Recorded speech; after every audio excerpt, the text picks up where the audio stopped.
Hello, Aries. Welcome to Dove and Serpent Tarot. My name is Paul. If Aries is your sun, moon, or rising sign, this is your tarot card reading.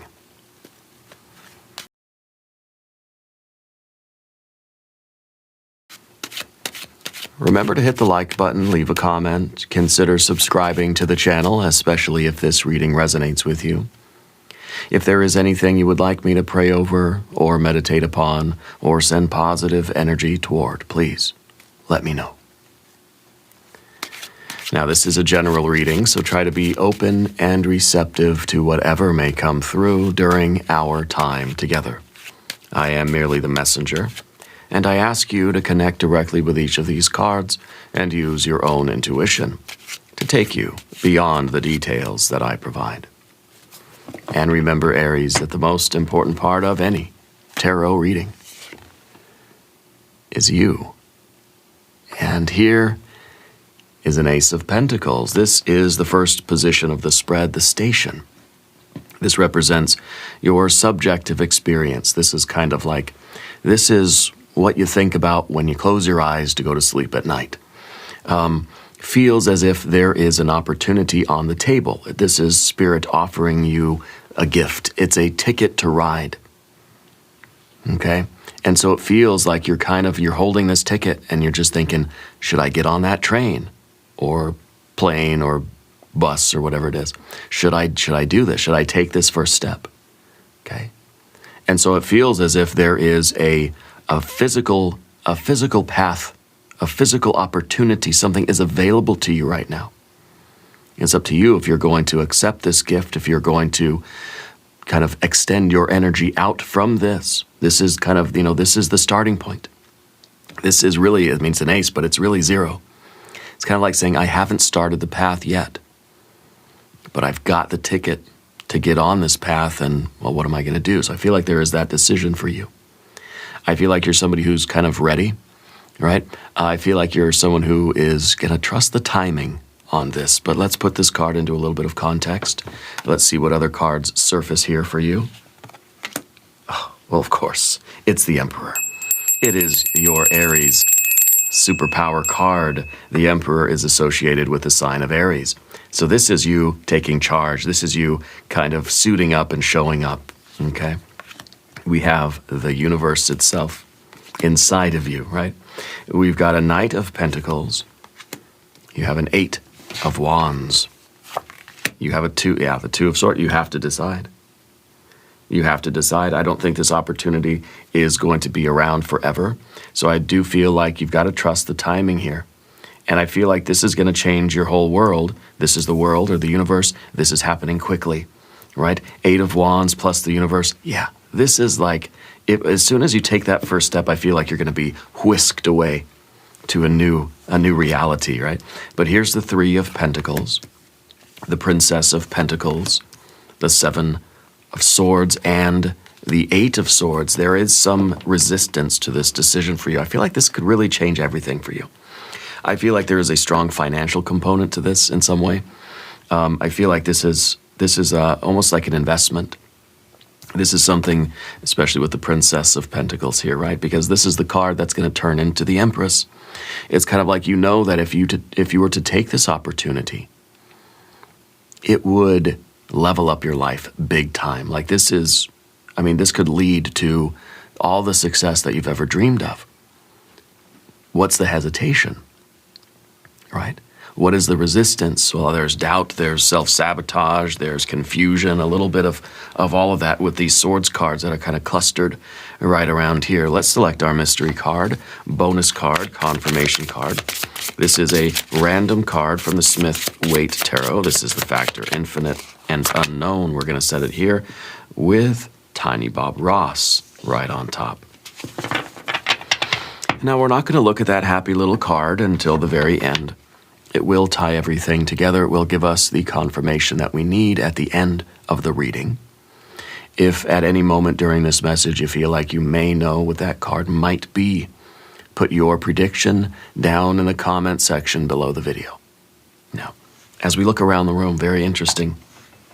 2 majors, the Emperor and the world. or the universe, okay? This is kind of like, you're the master of the universe here. You're the master of your universe. Okay, and I think that really is let's let that sink in. You are the master of your universe. You are the one that has to navigate through the world. Now, this is not saying that you are the emperor of the galaxy or the greater physical universe, and maybe you are in a way, stepping into some kind of a leadership role or some kind of a boss role, yeah. But what this is your personal reality, your inner world. You are the master of your inner world. Okay? You're the one that's driving the chariot here. Now, Spirit is working through you to drive that chariot, but it's your physical hands on the wheel of your life. Okay? And so it's kind of, when you see a certain pathway open up, it's really up to you to steer the chariot onto that. I think it's an on-ramp here for you. And I think that has a lot of implications. If you're the master of your inner universe, then you sort of are you get to dictate your thoughts. You get to dictate what choices you make and how you make those choices. Okay? So if we have some mental energy over here that's resisting this opportunity or this on-ramp, you're the master of this as well. So you're the boss here. I think maybe in a very practical way, Spirit is offering you, someone is offering you a chance to become a leader, a boss, a business owner, kind of to level up your responsibilities in some way. Okay? And so this might be something at work, you're being offered a promotion, or you're being put in charge of a big project and you're kind of nervous about it. Yeah?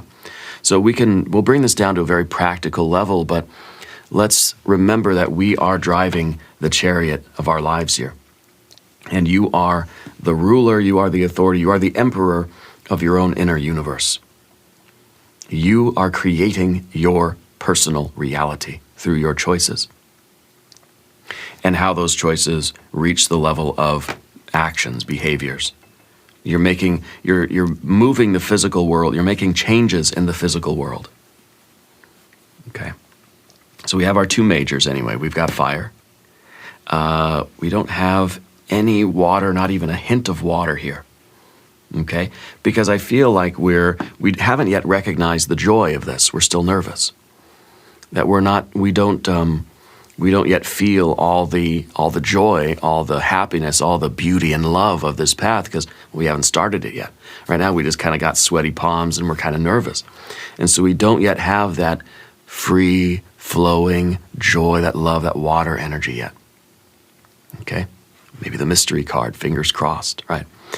We do have air, 1, 2, 3 air cards. And then, of course, we have 1, 2, 3, 4 earth cards.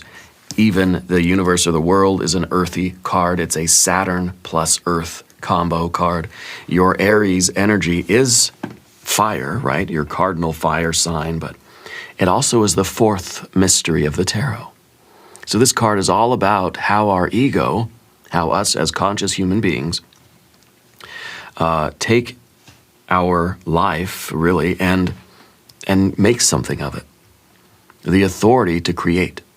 Who gives you the right, to create something in the world? The Emperor and the Four, right? The fire and the Four, which 4 is the earth. The 4 is the 4 dimensions. The 4 is like 4D reality, right? And 4 is the number of solids, of manifestation. It's the number of making something real and tangible on this plane, and you're the authority. You're the one that has to do that. So Spirit can give you the ticket, but can't make you ride. Your boss can assign the project to you and say, hey, why don't you do this, and make some extra money, or why don't you start this business, or, go apply for that other job, or whatever this is physically. You can be offered the opportunity by Spirit, by divine timing, by a random chance and encounter, or by your friend or your boss or something like that, giving you the lead. But you're the one that has to really create that in the physical realm and do the work. Take the actions, okay? Spirit's saying that you've been you've been sleeping poorly lately, like you're sleeping, your sleep is restless because you're anticipating something. I think that is part of our Eight of Swords, or, well, the Eight of Swords and the Eight of Wands up here is a heightened sensitivity right now, a lot of mental activity and a lot of restlessness. So I think that you are probably having some difficulty sleeping because you're probably realizing that you got to make a decision here. You've got to decide if you're going to go forward with this, if you're going to do this. And I think you got to trust the timing here. Yeah. So the Emperor is card number 2. This is the battlefield for you. Realizing what it's going to take, considering what's the work going to be like. My schedule's going to change. I'm going to have different responsibilities. Oh, if I take that role, then it's kind of like it's all going to be on me. If it goes poorly, I'll get blamed. But if it goes well, I'll get the credit too. So we're kind of like, we're realizing what kind of responsibilities it's going to be if we take this opportunity, if we cash in this ticket to ride, and we get on the boat or the plane or the train or whatever.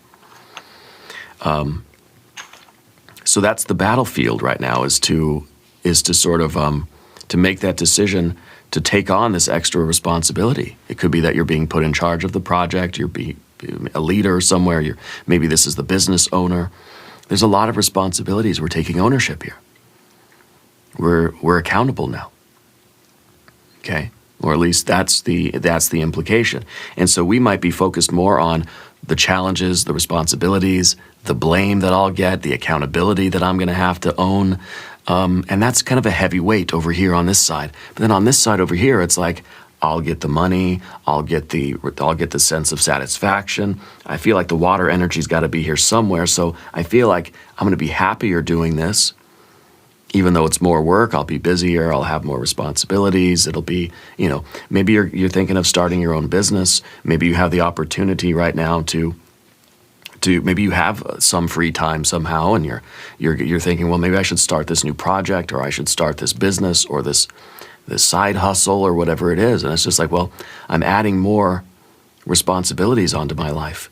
And if it doesn't work out, then I'm kind of going to take that hit in my pride and my ego. I'm going to take that ego hit, and I'm going to feel like I failed at it, or it was a waste of time, or like other people are going to see like I tried this big thing and it didn't work out, and then I kind of just going back to the old job or something like that, right?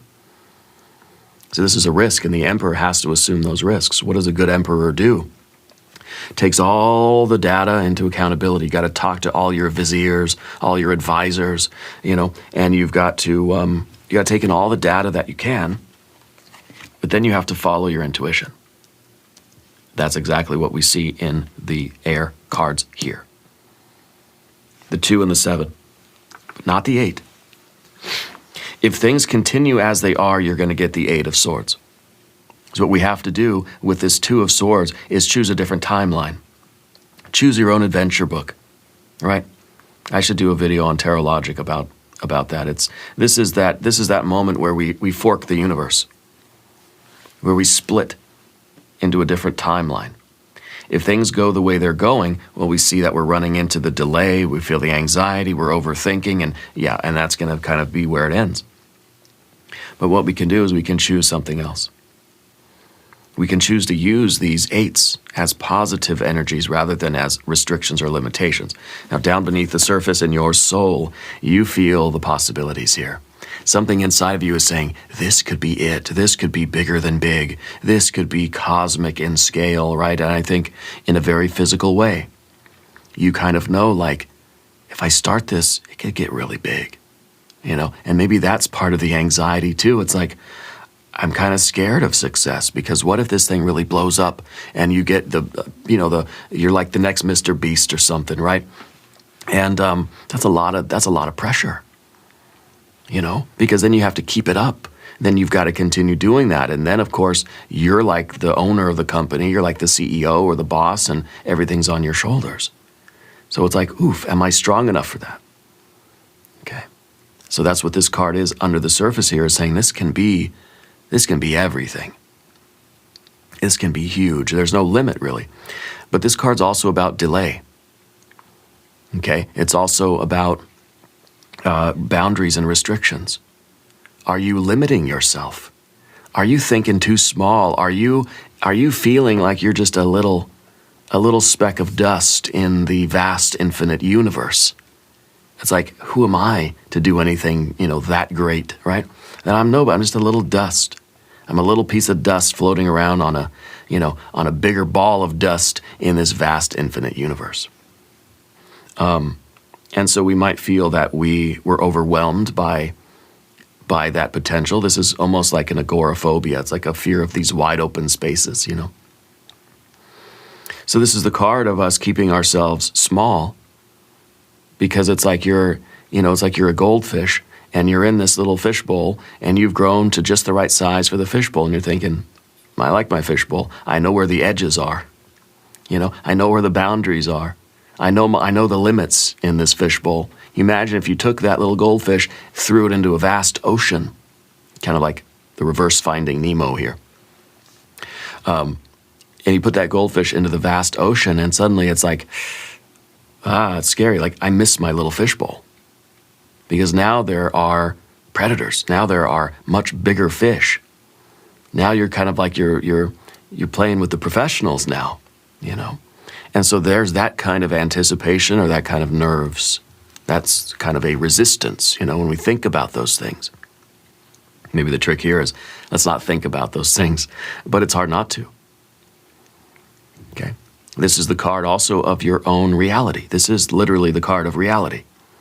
And this is, now, Spirit's telling me that you've inherited some kind of, you've inherited something from like ancestor energy. I don't know if it's not anger or something, but it's kind of like, it's almost a frustration or something that you've inherited from ancestral energies.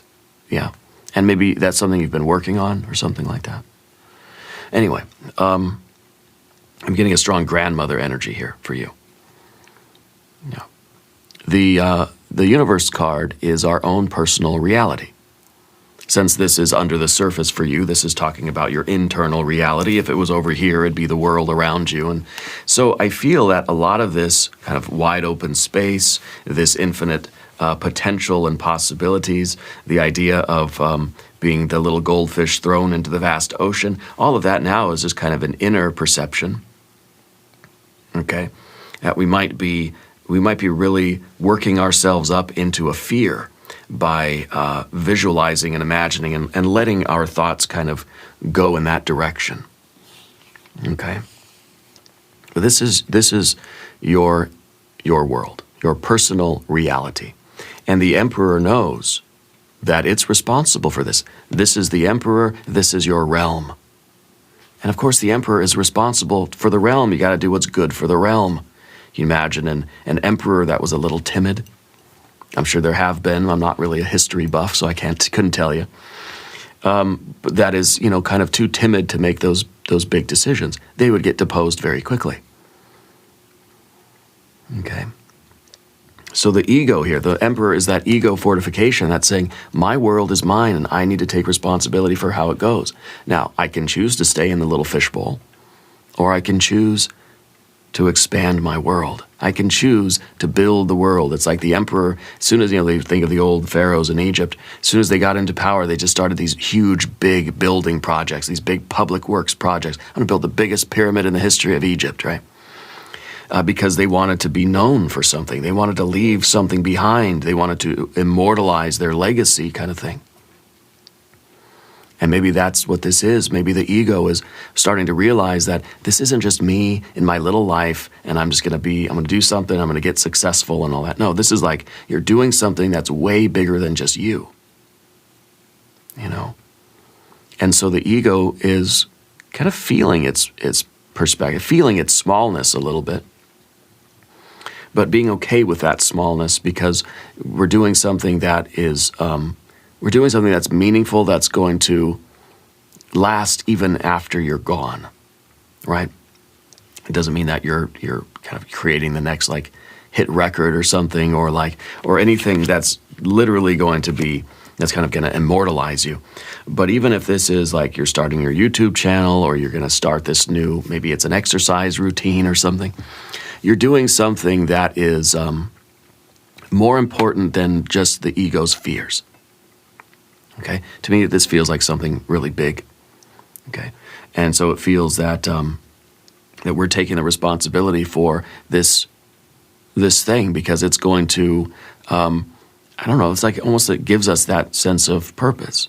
Like the Pharaoh that gets in power and says, I want to build the biggest monument. Here's my, every Pharaoh of note has some huge project that they worked on, that they started in their lifetime, and maybe they finished it by the end of their life, or maybe not. It kind of gave them something to do. It gave them a purpose in their life, in this bigger way, in a very tangible way, right? Something that they could go look at, something their kids could go look at, and that sort of thing. I feel like you are creating something along those lines. Well, this is the opportunity to do so. In the background, we have a Knight of Pentacles. The Knight of Pentacles is looking at the path. Okay, the Knight of Pentacles is a card that is considering how to begin something.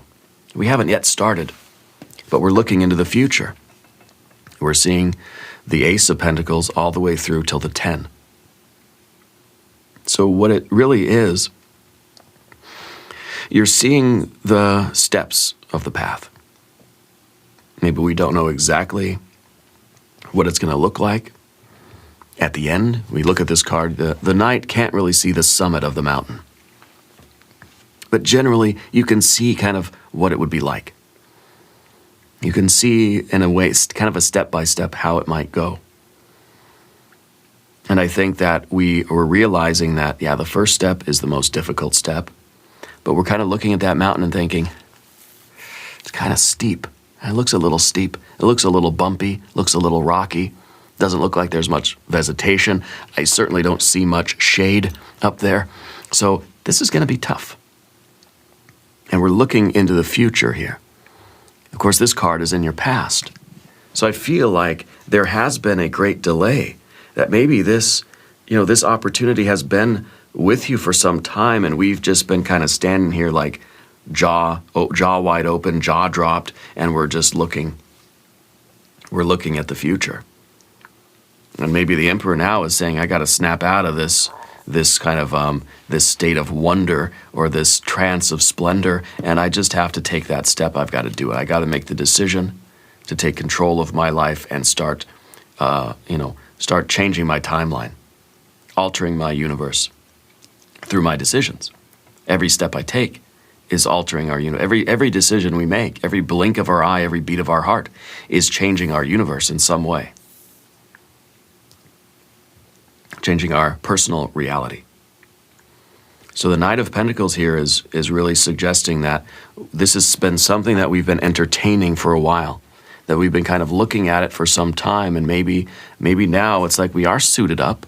We're on the horse, we've got our weapons and tools, we're ready to go. Okay?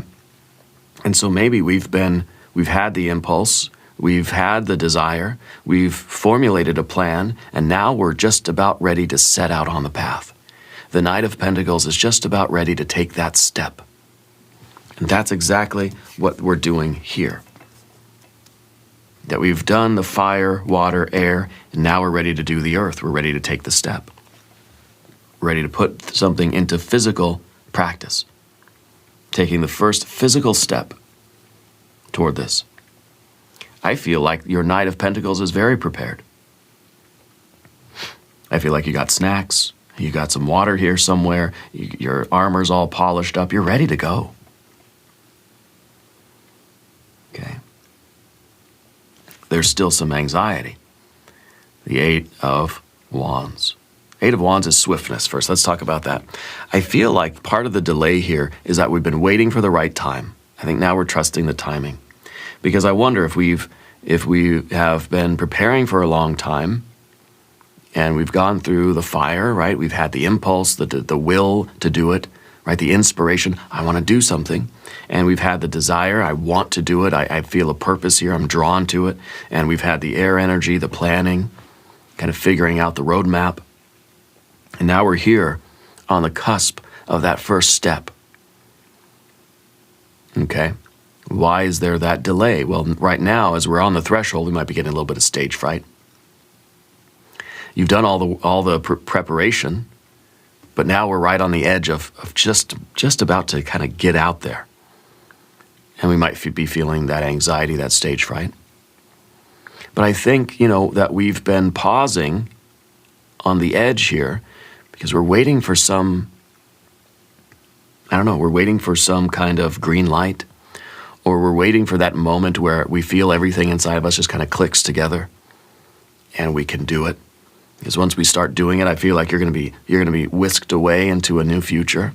Things are happening quickly. This is the card of very fast action. This is the card of like sudden fireworks. And might be that right now we're just kind of waiting for the signal. That we're poised on the edge of this wilderness, and we're waiting to get that signal from Spirit. Because then once we do, we're not just kind of strolling into it, we're going to be galloping into the future here. Things are going to happen very quickly once they get started. I think we're trying to trust that timing. As soon as we get the signal, we're going to go.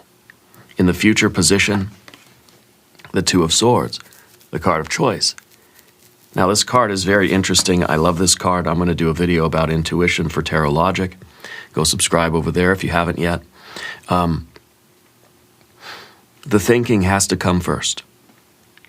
Okay, the data collection has to come first. The Two of Swords is all about multiplication. Everyone thinks this card is, hey, you got a decision to make. Well, yeah. But how do we make the decision? Well, most of us either just close our eyes and throw a dart at the wall, or we flip a coin, or we guess, or we just sort of trust our intuition. But I think this card is saying that we have to really consider thoughtfully what kind of world we are creating through our choices. If I go left, what's the universe that's created down there? If I go right, what's the universe that's created down there? This card is about the thoughts multiplying themselves. Thoughts beget thoughts, beget thoughts, beget thoughts. And we end up, with an 8 of Swords, right? It's 2, it's 4, it's 16, right? 32, 64, 128, 256, 512, 1024. It just keeps multiplying. Okay? But at some point, that data collection has to stop. And we have to say, okay, it's like you calculated, the pi, the digit pi, to like the 1,000th decimal place. Don't need it. Just go like 3 or 4 decimal places if you really want to get complex. Do like 3 or 4 decimal places. That's enough. That's enough for you to calculate your answer. If you're doing a math problem and you have to use pi, you don't need 1,000 digits. You just need a couple. You could round it up to just like 2 digits if you want. And it's probably good enough for you to then make your decision. Well, that's what this card is about. Because we can keep calculating and multiplying and calculating, thinking, and then pretty soon we're paralyzed. Analysis paralysis, 8 of Swords. What this card says is we collect the data, we do a nice, healthy, responsible amount of thinking and analyzing, and then we stop. Then we trust the intuition. Then we listen to that still small voice inside of us. Then we listen to that little lunar energy at the top of the card, which to me is that High Priestess.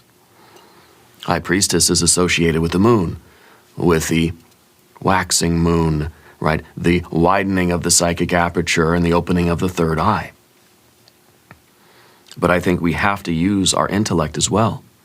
But we have to know when to stop, because we can analyze something forever. We can extrapolate out this choice and this one and this one and this one and this one, and leads all the way down to infinity, ad infinitum. Eventually we have to stop and say, okay, it's good enough to put into my overall calculation, my overall math problem equation, right? I don't have to calculate pi out to the millionth digit. We have to know when to stop thinking and trust the intuition. We have to do the thinking part first, though. And that's what the Two of Swords is all about. And that's why this is your next step. Your next step is to, well, all of the next steps. The first step, the second step, the third step, right? We have Ace 2, 3, Ace 2, 3. And of course, the Emperor is the 4, right? So we have that logical sequence. You have to take that first step, and then you have to think about your next step. Don't think about it too much. Think about it in a very adequate way, responsibly, but then stop thinking, trust the intuition, and move on to the next step. Pretty soon, you will have a very good working pattern. Pretty soon, you'll have to do less and less thinking because you're picking up steam. At the beginning, you're going to have to think considerably about the steps you're taking.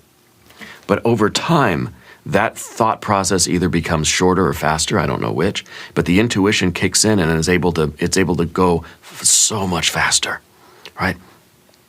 And then we're sort of going on like so-called muscle memory, right? We're creating the neural pathways that the more we do it, first we have to do it very thoughtfully. And any new skill, when you're first playing the drums, you go very slow.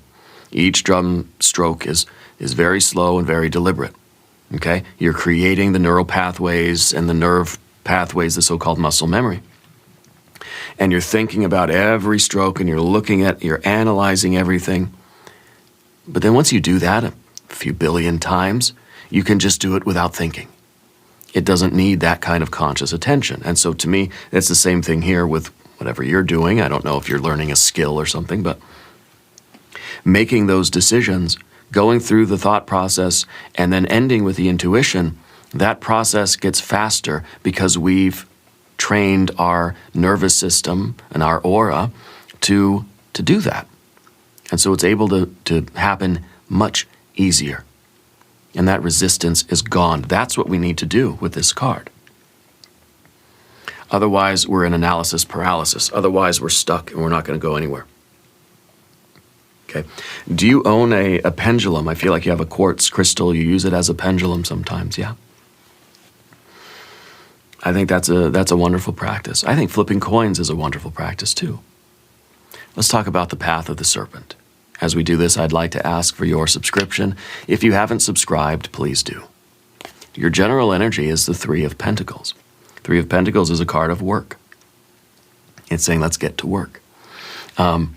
This is kind of like we've taken the first step, and now the third step, is here, and it seems like we're right on the verge of making this a very kind of regular system.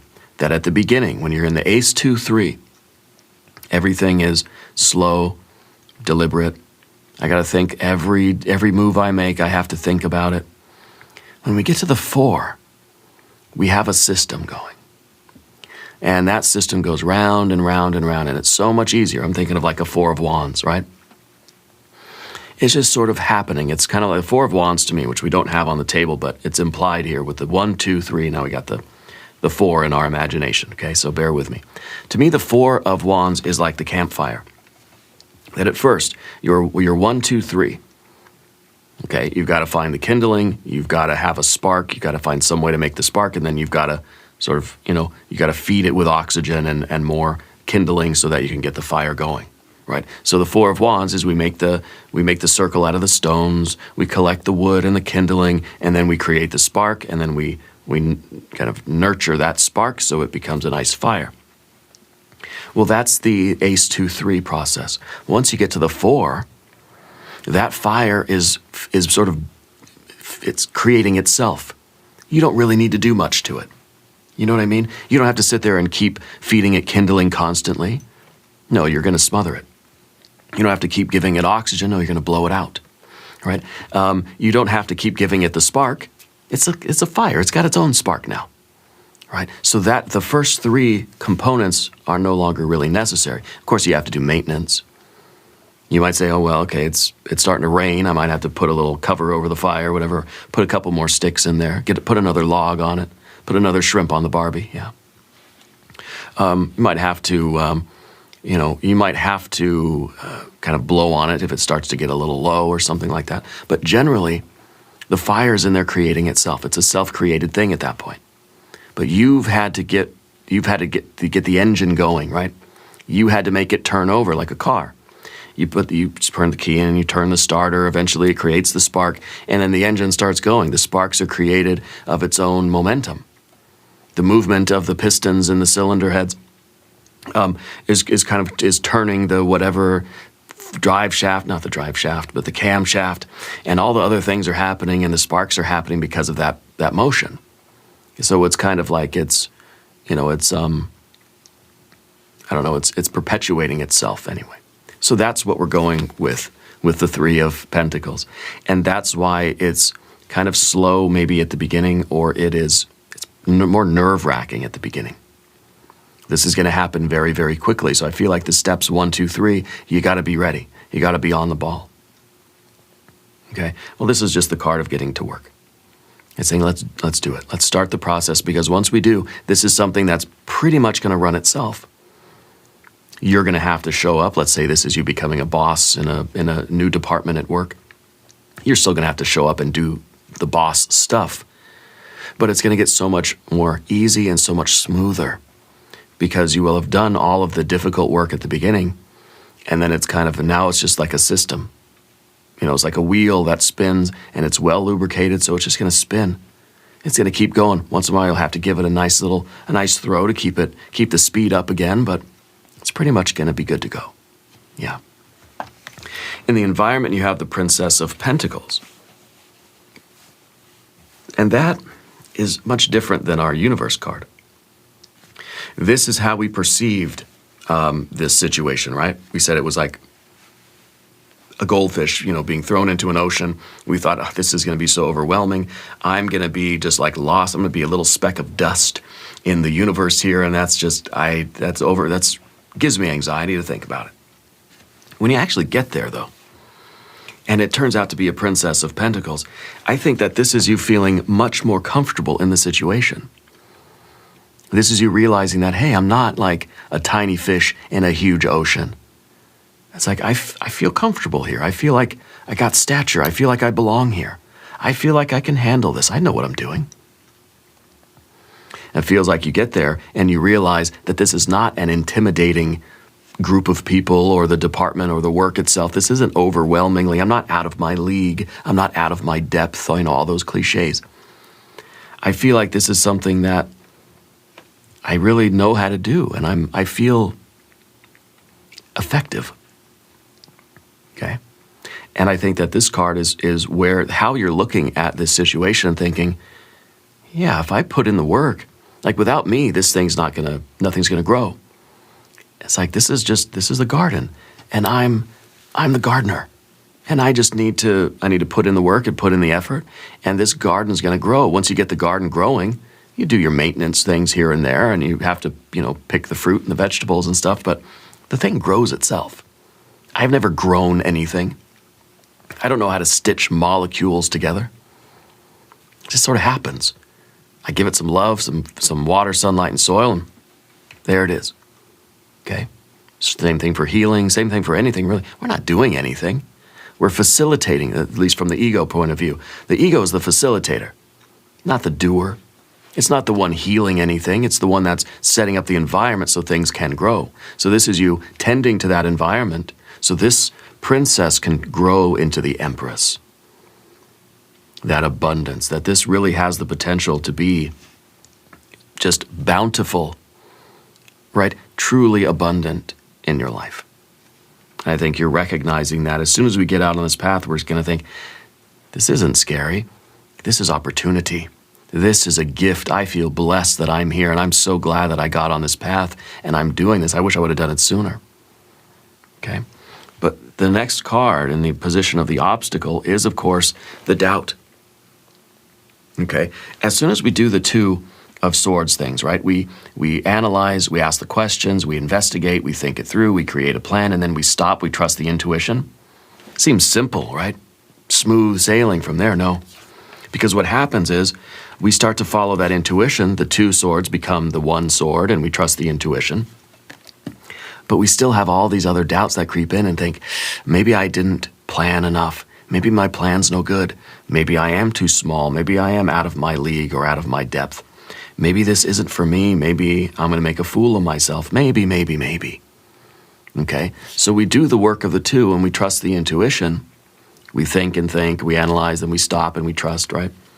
But there's still going to be doubts. There's going to be this tendency of your mind to overthink. You're not going to trust yourself. We're trusting the intuition, but I don't trust myself to trust the intuition. Do you see how it works like that?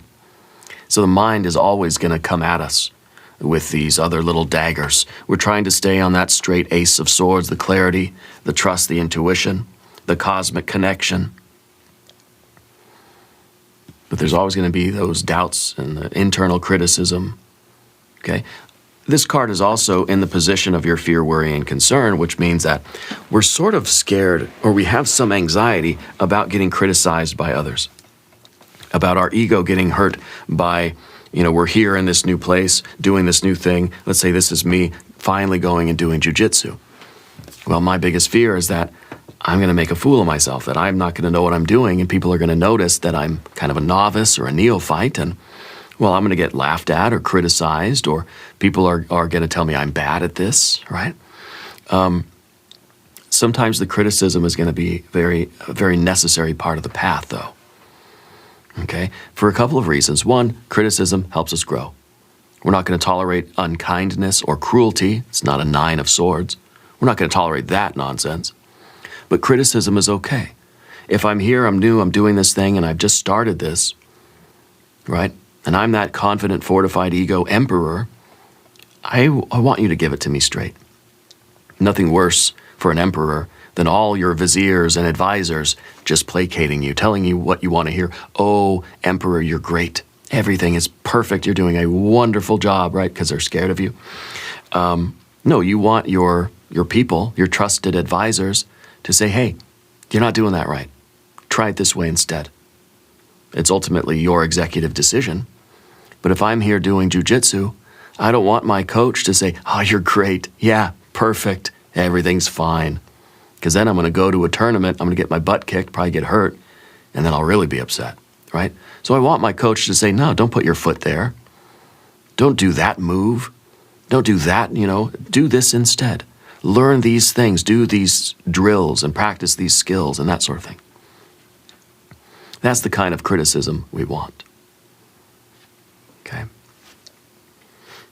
And sometimes this is also testing our fortitude. Because sometimes this card is just about the haters. This is just about people that have an opinion about you, and it's sort of the universe's way of testing your mettle, testing your resolve. How fortified are you, right? How much do you want this? Are you going to keep doing it even when you get some bad comments on the internet? Even when some other people, you can see them kind of laughing when you make a mistake, you fall down or something, right? How do we handle those kinds of moments? So how do we handle honest, constructive criticism, yeah? How do we handle the haters, the hecklers, the bad comments, that sort of thing? We try to stay true to our path, because if not, we're doomed. See, the little crescent moon is at the top of this card as well. Yeah? And it's not at the top of this card. So the solution here is to continue to trust the path. Continue to trust yourself, trusting the intuition. Don't devolve into the 8 of Swords, which is, of course, the overthinking, the complexity.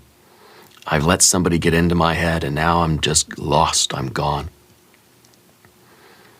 We can take that constructive criticism and we can reanalyze. We can go back to the Ace 2-3, right?